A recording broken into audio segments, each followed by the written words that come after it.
Hello 8th standard students, आज हम हमारा साइंस का 8th चैप्टर देखेंगे, सेल स्ट्रक्चर एंड फंक्शन। जो भी लिविंग ऑर्गेनिज्म है वो हर एक ऑर्गेनिज्म सेल से बना है, या तो वो सिंगल सेल भी हो सकता है, मल्टी सेल, ऐसे ये है। तो ये हम इस चैप्टर में देखेंगे। सेल जो है वो बेसिक और स्ट्रक्चरल यूनिट ऑफ ऑर्गेन है, कोई भी ऑर्गेन का बेसिक और स्ट्रक्चरल यूनिट है। और सेल जो है वो कंपेयर टू ब्रिक्स, हम ब्रिक्स से उसे कंपेयर कर सकते हैं। जैसे कि एक पूरी बिल्डिंग बनाने के लिए कितने सारे ब्रिक्स रखते हैं, वैसे ही एक बॉडी बनाने के लिए बहुत सारे सेल्स होते हैं। वैसे ही बहुत सारे सेल असेंबल होके एक बॉडी ऑफ एवरी ऑर्गेनिज्म बनता है। जैसे ब्रिक्स एक बिल्डिंग बना रहे, वैसे सेल्स एक पूरी बॉडी बना रहे ऑर्गेनिज्म के। सो हम इस चैप्टर में इसके बारे में डिटेल में पढ़ेंगे। सो फर्स्ट हम देखेंगे डिस्कवरी ऑफ द सेल। अब सेल किसने पहले डिस्कवर किया? रॉबर्ट हुक इन 1665। उन्होंने slices of cork under simple magnifying device के अंडर में उन्होंने ऑब्जर्व किया फर्स्ट टाइम। कॉर्क जो है वो एक part of bark of tree का जो ट्रंक का वो होता है, उसमें से उसका एक पार्ट है। उसके थिन स्लाइसेस उन्होंने लिया और उसे माइक्रोस्कोप के अंडर उन्होंने ऑब्जर्व किया। तो उन्होंने देखा कि पार्टीशन बॉक्सेस जैसे कंपार्टमेंट जैसे टाइप दिख रहे हैं। यहाँ पिक्चर में दिया है जो कॉर्क सेल रॉबर्ट हुक ने ऑब्जर्व किया था। तो ये जो बॉक्सेस अपीयर्ड हुए थे जो वो हनीकॉम्ब जैसे थे, हनीकॉम्ब के जैसे दिख रहे थे। तो उन्होंने ये भी नोटिस किया कि एक बॉक्स और दूसरा बॉक्स जो है वो बीच में एक वॉल या तो पार्टीशन से सेपरेट है, अलग अलग हुआ है। तो हुक ने ये एक टर्म कॉइन किया कि सेल फॉर ईच बॉक्स। हर एक बॉक्स को उन्होंने सेल करके नाम दिया। तो हुक ने जो ऑब्जर्व किया था बॉक्सेस और सेल कॉक में, वो एक्चुअली क्या थे? डेड सेल्स थे। तो जो cell of living organism could be observed only after the discovery of improved microscope. उन्होंने डेड सेल देखा था, लेकिन जो भी लिविंग ऑर्गेनिज्म के सेल्स है वो और इम्प्रूव्ड माइक्रोस्कोप के डिस्कवरी के बाद ही देखा गया था। Very little known about the cell for the next 150 years. Next 150 years में और बहुत ही कम चीज़ पता चली थी सेल के बारे में। After Robert Hooke's observation today we know lot about cell. आज उनके ऑब्जर्वेशन के बाद हमें बहुत कुछ पता है सेल के स्ट्रक्चर और फंक्शन के बारे में। क्यों? क्योंकि आजकल हमारे पास बहुत ही हाईली इम्प्रूव्ड माइक्रोस्कोप है जिसकी हाई मैग्निफिकेशन है। सो फर्स्ट हम देखेंगे सेल क्या होता है। जैसे कि स्टार्टिंग में ही पढ़ा हमने कि ब्रिक्स जो है वो बिल्डिंग के लिए है, ब्रिक्स से बिल्डिंग बनी है, वैसे ही सेल से सारे लिविंग ऑर्गेनिज्म बने। तो वो क्या है? बेसिक स्ट्रक्चरल यूनिट है। तो जो बिल्डिंग दो build the similar brick have different design shape and size. जैसे ब्रिक का हमें जो भी बिल्डिंग है उससे डिफरेंट डिज़ाइन शेप साइज अलग अलग आ रहा है, वैसे ही लिविंग वर्ल्ड में ऑर्गेनिज्म जो है सेल से बने हैं लेकिन अलग अलग है। मेंबर ऑफ सेल पर अलग अलग डिफ्रेंसिएशन हमें देखने को मिलता है। जो भी सेल है लिविंग ऑर्गेनिज्म में वो क्या है? कॉम्प्लेक्स लिविंग स्ट्रक्चर यूनिट है, unlike non living brick. Non living brick से ये अलग है। और जो एग होता है हैन का, वो रिप्रेजेंट करता है single cell and is big enough to seen by unaided eye. और वो इतना बड़ा है सेल है कि वो हम उसे बिना माइक्रोस्कोप का भी देख सकते हैं। देखा होगा सबने एग। यहाँ पे पिक्चर दिया ब्रिक वॉल, और ये है ऑनियन पील। जो माइक्रोस्कोप से अगर ऑनियन का जो पील होता है, ऑनियन के ऊपर एक लेयर टाइप होता है, उसमें अगर देखेंगे तो ये ऐसे ही दिखेगा। नेक्स्ट हम देखेंगे organism show variety in cell number, shape and size. अब साइंटिस्ट ने बहुत कुछ ऑब्जर्वेशन की, स्टडीज़ की, उन्होंने माइक्रोस्कोप यूज़ किया, बहुत से कुछ स्टेन्स डाइस यूज़ किए, कलर्ड पार्ट ऑफ सेल, जिसकी वजह से उन्होंने सब डिटेल में पढ़ा। तो बहुत से मिलियंस ऑफ ऑर्गेनिज्म है और डिफरेंट शेप्स और साइज़ है। तो उनके जो ऑर्गेन है वो पर अलग अलग होते हैं, शेप में अलग, साइज में अलग, नंबर ऑफ सेल्स भी अलग, सारे अलग अलग होते हैं। तो जो फर्स्ट नंबर ऑफ सेल, तो क्या नंबर ऑफ सेल हम एस्टिमेट कर सकते? टॉल ट्री या तो ह्यूज एनिमल जैसे एलिफेंट, उसका हम बता सकते हैं। तो जो भी नंबर है वो रन इनटू बिलियंस और ट्रिलियंस में होता है। Human body has trillions of cell. हमारे बॉडी ट्रिलियंस ऑफ सेल से बने हैं, जो हर एक सेल वेरी करता है शेप्स और साइज में। तो डिफरेंट ग्रुप्स ऑफ सेल जो है वो अलग अलग एक्टिविटीज परफॉर्म करती है। Organism made of more than one cell is called multi cellular. अगर कोई ऑर्गेनिज्म एक सेल से ज़्यादा सेल से बना है तो वो मल्टी सेलुलर हो जाता है। मल्टी मीन्स ज़्यादा, सेलुलर मीन्स सेल, इसलिए multi cellular organism. The number of cell being less in smaller organism does not in way affect the functioning of the. ऐसा नहीं कि जिसमें ज़्यादा सेल है तो उसमें ज़्यादा फंक्शन होंगी, जिसमें कम सेल है उसमें कम, ऐसा नहीं है। You will be surprised to know that an organism with billions of cells began life as a single cell which is fertilized egg। अब ये हमें सरप्राइज होगा सुन के कि जो बिलियंस ऑफ सेल्स की एक बॉडी है वो उसकी शुरुआत एक सिंगल सेल से ही होती है, जो एक फर्टिलाइज्ड एग होता है।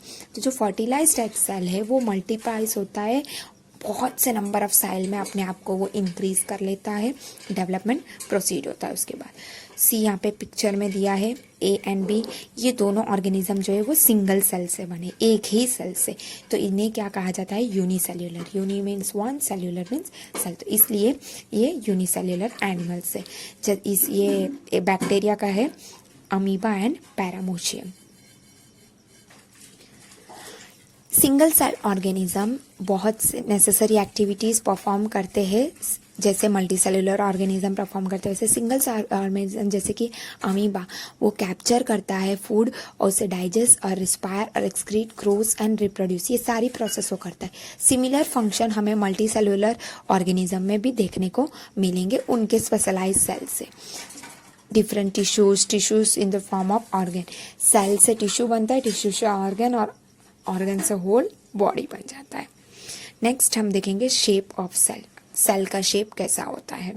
तो हम शेप कैसे डिफाइन कर सकते हैं, जैसे कि हमने एक अमीबा का फिगर देखा था, तो वो कैसे था, कोई भी उसका हम कोई शेप का नाम दे ही नहीं सकते। कभी इरेगुलर, वो इरेगुलर होता है। In fact amoeba has no definite shape, amoeba का कोई डेफिनेट शेप है ही नहीं। Unlike other organism it keep on changing its shape, वो अपने शेप को चेंज करता रहता है। फिर उसका जो projection of varying length protruding out of its body, उसके बॉडी से जब वो फूड के लिए एक प्रोजेक्शन निकालता है, फिंगर लाइक प्रोजेक्शन, सूडोपोडिया कहा जाता है। Pseudo means false, podia means feet, false feet जैसे कि, तो ये हमने क्लास 7th में भी पढ़ चुके हैं। तो ये प्रोजेक्शन जो है वो अपीयर और डिसअपियर होता है, जैसे अमीबा मूव होता है और फीड करता है वैसे खुद को।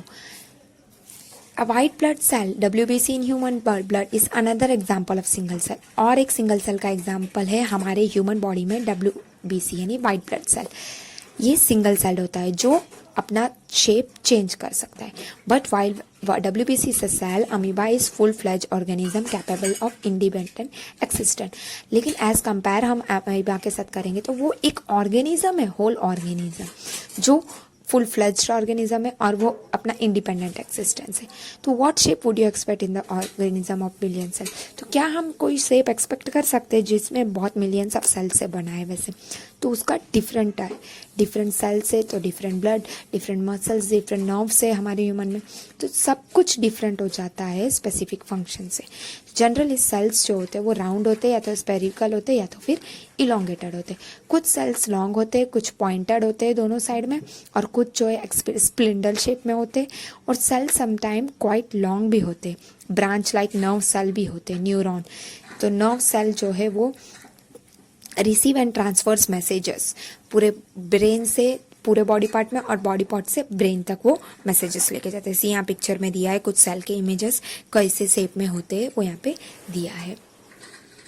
तो जो हमारा ब्रेन के नर्व्स, हमारे बॉडी में नर्व सेल्स है जो ब्रेन से पूरे बॉडी पार्ट में वो मैसेज पास आउट कर रहा है, तो उससे ही हमें कंट्रोल और कोऑर्डिनेट हो रहा है। हमारे पूरे डिफरेंट बॉडी का जो भी वर्किंग सिस्टम है वो उसी से हो रहा है।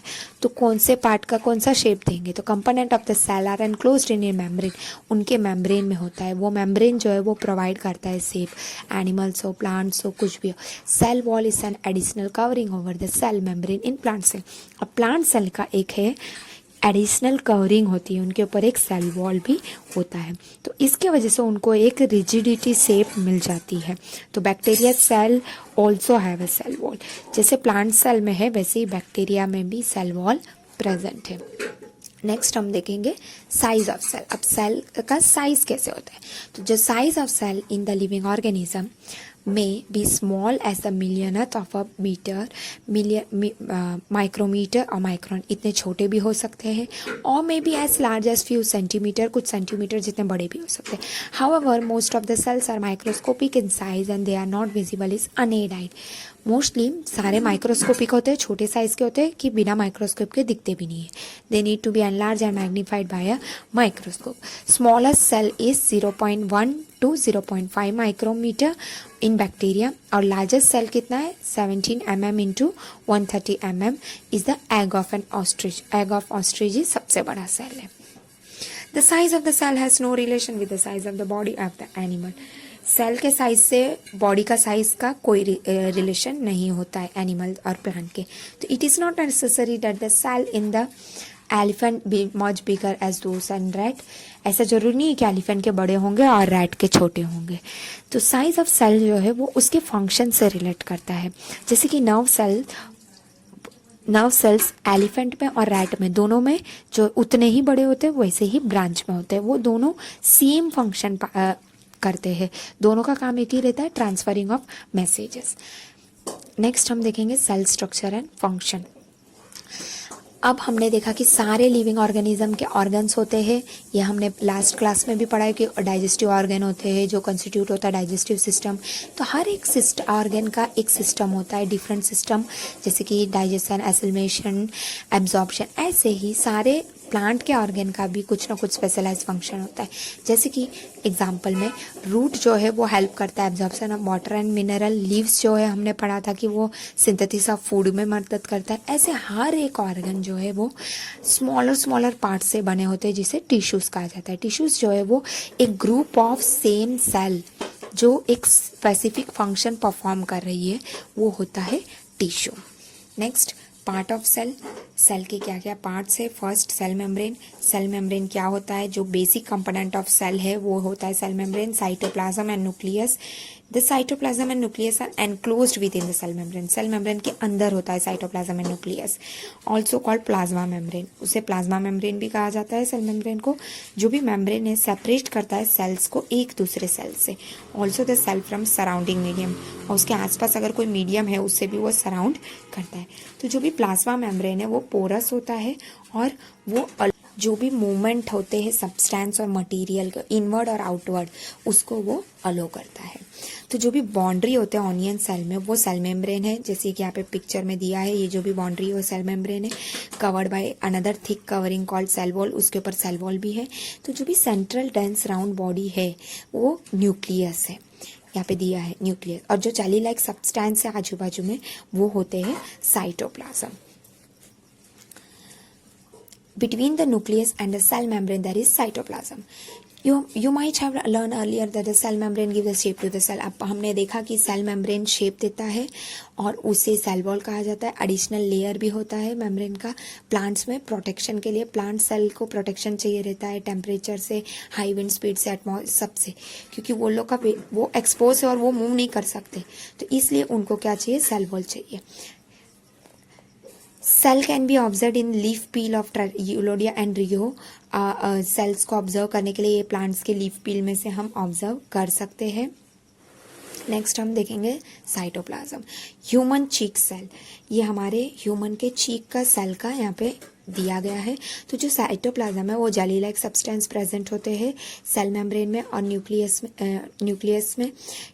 वेरियस अदर न्यूक्लियस के बीच में वेरियस अदर कंपोनेंट और organelles of the cell are present in the cytoplasm. अलग अलग कंपोनेंट प्रेजेंट है साइटोप्लाज्म के. These are mitochondria, Golgi bodies, ribosomes etcetera. ये सब प्रेजेंट होते हैं. ये हम आगे के क्लासेस में पढ़ेंगे. नेक्स्ट है न्यूक्लियस. न्यूक्लियस जो है वो important component of living organism है. जनरली ये स्पेरिकल होता है और सेंटर ऑफ द सेल में वो लोकेट होता है. और इसे ये it can be stained and seen easily with the help of microscope से इसे हम इजीली देख सकते हैं. न्यूक्लियस जो है वो सेपरेट होता है साइटोप्लाज्म से bye membrane called nuclear membrane से वो सेपरेट होता है. तो ये जो मेम्ब्रेन है ये पोरस होता है और movement of material between the cytoplasm और न्यूक्लियस के अंदर का ये देखता है. तो माइक्रोस्कोपिक मैग्निफिसेंस से हम देख सकते हैं कि स्मॉल स्फेरिकल बॉडी होती है न्यूक्लियस में, जो न्यूक्लियस होता है। In addition nucleus content thread like structure उसमें होते हैं, जो क्रोमोसोम्स होते हैं, जो जीन्स को कैरी करती है। ये जो जीनस ही हेल्प करता है, जिसमें इनहेरिटेंस और कैरेक्टर जो पेरेंट्स से ऑफस्प्रिंग में, बच्चे में जो ट्रांसफर हो रहा है वो। The chromosome can be seen only when the cell division. Chromosome हमें सिर्फ सेल डिवीजन के टाइम पे देखने को मिलेगा। Nucleus in addition to its role in the inheritance act as the control. Nucleus जो है वो control centre of activities of cell है। जो एंटायर कंटेंट है लिविंग सेल का वो प्रोटोप्लाज्म होता है, तो इट इंक्लूड उसमें साइटोप्लाज्म और न्यूक्लियस भी आता है। तो प्रोटोप्लाज्म जो है वो living substance of the cell है। अगर हम ऑनियन सेल को ऑब्जर्व करेंगे माइक्रोस्कोप में, तो हम देखेंगे कि ब्लैंक लुकिंग स्ट्रक्चर देखने को मिलेंगे। वो क्या होते हैं? वैक्यूल होते हैं। वो it could be single cell, big onion cell. तो चेक सेल्स, तो ये उसे अगर चेक करेंगे तो large vacuoles are common in plant cell, vacuoles in animal cell are much smaller. See यहाँ पिक्चर में दिया है। नोटिस किया होगा कि सेवरल स्मॉल कलर बॉडी होते हैं साइटोप्लाज्म में, जो ट्रेडेसिया लीफ में देखने को मिलते हैं। तो वो जो scattered of cytoplasm of leaf cell, they are called plastid, उसे प्लास्टिड कहा जाता है। ये डिफरेंट कलर्स के होते हैं, कुछ ग्रीन पिगमेंट होते हैं जो क्लोरोफिल, और कुछ ग्रीन कलर प्लास्टिड्स होते हैं, उसे क्लोरोप्लास्ट भी कहा जाता है। वो लीफ को ग्रीन कलर प्रोवाइड करते हैं। तो ये क्लोरोफिल जो होते हैं क्लोरोप्लास्ट में, लीफ में, जो बहुत ही ज़रूरी है फोटोसिंथेसिस, हमने क्लास में पढ़ा था। अब यहाँ पे कंपेयर किया गया है plant cell and animal cell को। यहाँ पे देखो दिया है पिक्चर में प्लांट सेल और एनिमल सेल। ये प्लांट सेल है और एनिमल सेल है, इसमें क्या क्या डिफरेंस है। प्लांट सेल में एक एक्स्ट्रा रहता है सेल वॉल, क्योंकि प्लांट अपने आप को मूव नहीं कर सकते, एनिमल्स मूव कर सकते। हमें महसूस हो रही है कि हमें ठंड लग रही है, तो हम उस प्लेस से दूसरी जगह गर्म वाली प्लेस में जा सकते हैं, लेकिन प्लांट्स नहीं जा सकते। सो उसमें एक सिक्योरिटी के लिए सेल वॉल प्रेजेंट होता है। सो यहाँ हमारा चैप्टर कंप्लीट हुआ। Thank you.